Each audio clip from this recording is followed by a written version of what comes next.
I evicted my 72-year-old aunt after she refused to sign over the family land. She pleaded, "I've lived here since 1963. I laughed. And that ends today. But when I returned with movers, the locks were changed and the police were waiting. I'm 48 years old, born and raised in Shreveport, Louisiana. We're not city people. We're the kind that lived just outside the noise, on land passed down, where roots ran deep and memories stuck like sweat in July. My Aunt Lorraine is 72 now. She's my dad's sister, older by 8 years. She's been in that old farmhouse since 1963, back when JFK was still alive. That place? It's all she's ever known. Growing up, I loved it out there. The house was rough around the edges, but it had character. Big wraparound porch, creaky floors, the smell of pine and old paper. I spent weekends there with my cousins, fishing in the pond, catching crawdads, riding bikes through the tall grass. Lorraine used to sit on the porch with her iced tea, waving at us like we were still 5 years old even when we were 16. But time does something to people. It either hardens them or makes them bitter. Lorraine? She got stuck. Never married, never had kids, never held a real job past age 30. She just stayed. My grandfather left her the right to live there, but not ownership. When he died, the land went to my dad and 2 of their other siblings. Over the years, people passed or signed over their shares. When Dad died in 2019, I became executor. Suddenly, I held 60% of the family property. Legally, that meant I had final say. It was worth money. Real money. The land around Shreveport was getting snapped up by developers. $30K an acre if you were lucky, more if there was a house. I had 2 kids heading to college soon, a wife who was still trying to recover from a medical scare, and credit cards breathing down our necks. I wasn't looking to get rich. I was trying to stay afloat. So I went to Lorraine like a grown man, face to face. I offered her half the sale. More than fair. Told her she could buy a little condo nearby. I'd even help her move. She looked me straight in the eyes and said, "That land's not mine to sell. It's ours. And I'm not moving." I tried again a few months later. No anger, just facts. "Lorraine, the house needs repairs. The roof's sagging, the plumbing's ancient. What if something happens to you out here?" She waved me off. I've fine. This is where I belong. Then I got the lawyer involved. He told me what I already suspected, that with 60%, I could legally force a sale or file for eviction. I didn't want it to get ugly. I told myself I'd give her one last chance. I showed up with the letter. 90 days notice. I handed it to her at the kitchen table, the same table where we used to eat grits and eggs on Sunday mornings. Her hand shook as she read it. She didn't yell. She didn't cry right away. She just looked up and said, "You're really doing this?" I said, "I'm sorry, but yes." She stood up, slow, looked around the house, whispered, "I've lived here since I was 13. I didn't say anything. Then she asked, "Where do you expect me to go?" That's when something in me cracked. I'd been patient. I'd tried to help. But I wasn't gonna let guilt keep me broke. So I said, cold, "That's not my problem anymore." The next 3 months were a war. She called my wife, crying. Called my church pastor. Told my cousins I was kicking an old woman to the curb. She even wrote a damn letter to the local newspaper. Said I was trying to steal the land. Every time my phone rang, I braced for more shame. But I held firm. The deadline came. I hired movers, booked a locksmith, printed out every legal document I had. I was ready to be done. But when I pulled into the driveway that morning, something felt off. The chain on the gate was new. The old swing set from the backyard had been dragged in front of the porch. There were fresh tire marks in the dirt. Then I saw it. Blue and white sheriff's cruiser parked near the barn. 2 deputies. Standing outside their car. Arms crossed. One walked over. Said, "Sir, I'm gonna need you to stay right here." I said, "I'm here with movers. I have legal rights." He said, "Ma'am filed a report. Elder abuse, unlawful eviction. Temporary restraining order issued this morning. You can't set foot on the property until the court hearing. I couldn't believe it. She'd lawyered up. Showed them texts, voicemails, probably spun it all like I was some vulture circling her house. She knew how to play the part. Frail, trembling, sentimental. Hell, she probably baked them cookies. The movers stood awkwardly behind me, waiting. I had to turn and say, sorry, job's canceled. As I drove off, humiliated, I saw her face peeking through the curtain. Smiling. She won that round. After that day, something changed in me. I wasn't just trying to sell the land anymore. I was trying to reclaim my name. She'd turned the whole family against me. Cousins I hadn't heard from in years were suddenly calling me up, accusing me of elder abuse. One even posted about it on Facebook. Imagine kicking your own aunt out just for money. Shameful. I wanted to respond, to tell the truth, but what could I say that didn't make me look like the bad guy? I went back to my lawyer. We filed to contest the injunction. He told me the court would take its time, that judges tend to lean protective when it comes to seniors, especially if there's any whiff of abuse. So now I was stuck, paying taxes on land I couldn't touch, losing out on a $300,000 offer that was set to expire in 2 months, and watching Lorraine live rent-free in the place I legally controlled. Then came the letter from the city. Apparently, Lorraine had filed a complaint against me. Claimed I'd tried to illegally demolish a historic property. Said I threatened her with bulldozers. Total lie. But the city put a freeze on the permit request I'd filed months earlier. Now the house was flagged for historical review. Another delay. Another win for her. She knew what she was doing. 2 weeks later, my wife called me at work. She was crying. Said someone had posted flyers around our neighborhood. Beware of local man trying to throw his elderly aunt onto the streets. It had our address on it. Our names. Lorraine's picture smiling like she was some damn civil rights hero. I confronted her. Drove out to the house again, not to trespass, just to talk. I stood at the edge of the property and called her phone. She didn't answer. But I saw her on the porch, sipping tea like nothing was wrong. Lorraine, I yelled. She just stared at me.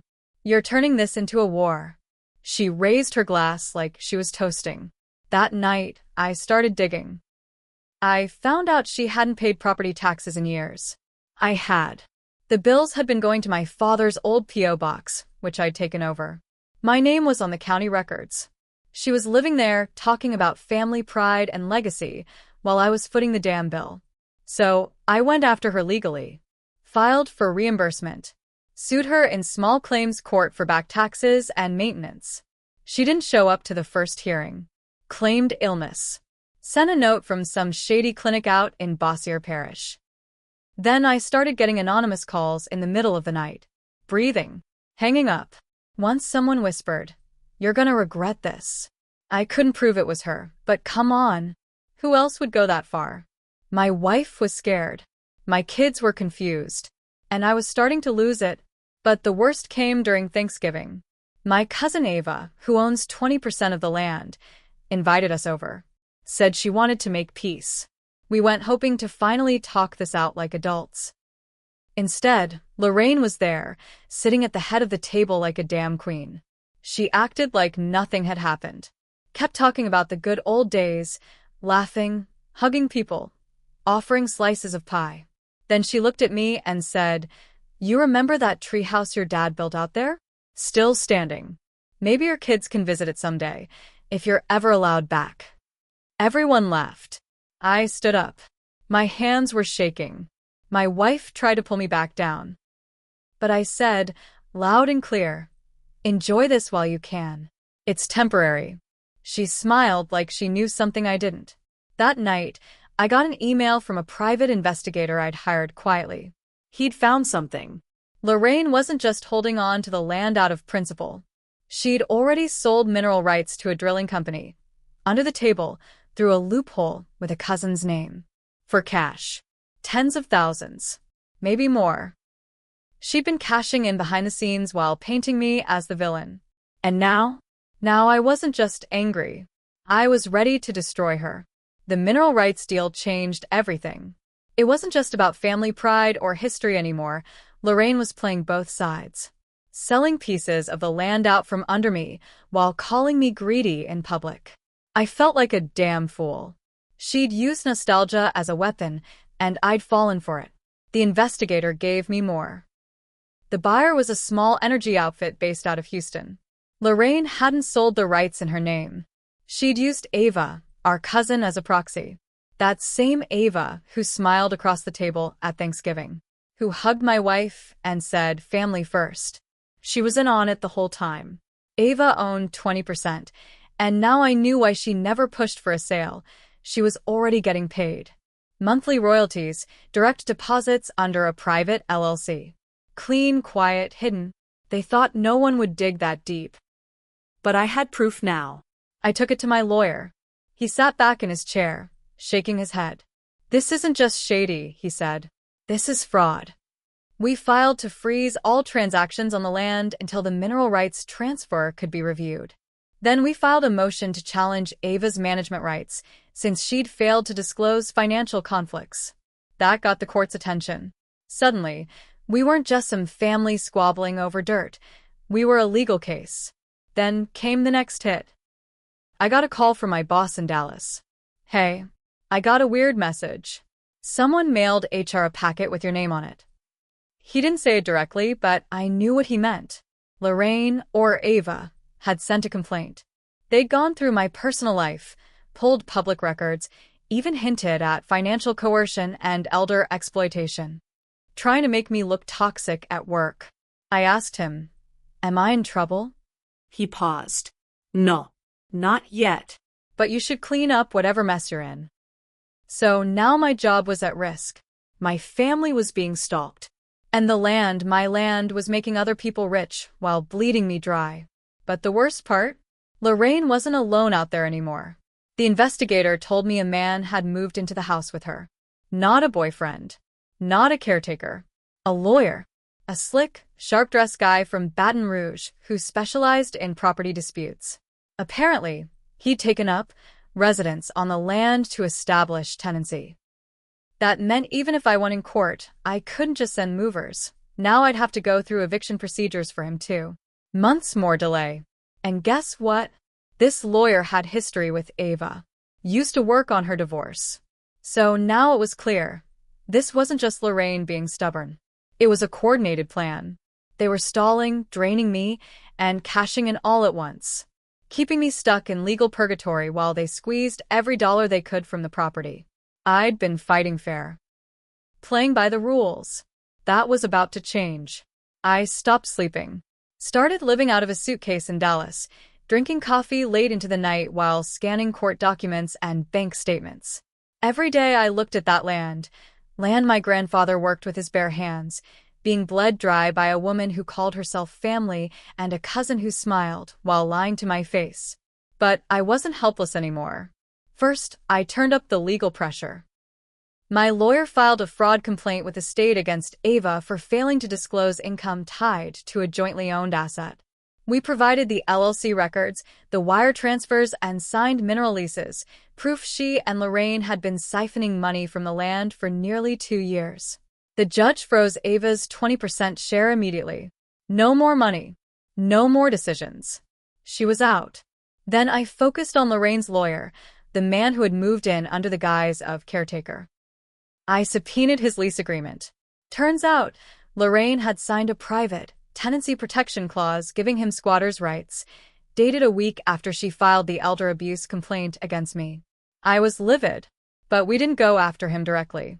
Instead, we used his presence as proof that Lorraine was no longer living alone, and therefore not under immediate risk or threat of elder abuse. That killed her injunction. Next, I met with the Shreveport Tax Board. I'd kept records. Every tax payment I'd made for that land, thousands of dollars over the last 5 years, documented under my name. My lawyer filed a reimbursement lien. Then we requested forced partition of the property, citing lack of cooperation from the minority shareholders. Legally, that meant Lorraine and Ava had to either buy me out at full market value, or we could force the entire estate to auction. The judge agreed. They had 60 days to respond. Ava lawyered up, Tried to block it, but her hands were tied, her shares were frozen, and the fraud case was pending. Lorraine? She didn't show up to court. Sent a statement through her Baton Rouge lawyer saying she was too emotionally distressed to attend. So the property went to auction. And I showed up front and center. But I wasn't there to sell. I had quietly partnered with the same developer who'd offered to buy the land months earlier. Only now, instead of taking $300,000, I helped them buy out the property for $440,000. Minus legal fees and debts, I walked away with just over $250,000 in profit. But I didn't stop there. The developer agreed to let me control the demolition permits for the farmhouse, Lorraine's fortress. The one she claimed was her legacy. So I did it by the book. Permits filed. Notices posted. A 30-day grace period. And on day 31, I stood in the grass, arms folded, and watched the backhoe tear into the porch where she used to sip her tea. She showed up halfway through, tears in her eyes, holding a stack of old photos. She begged the crew to stop, screamed my name, threatened to call the police. But it was too late. That house was mine now. The past she weaponized? Gone. After that, she disappeared from town. Moved in with some distant cousin in Monroe.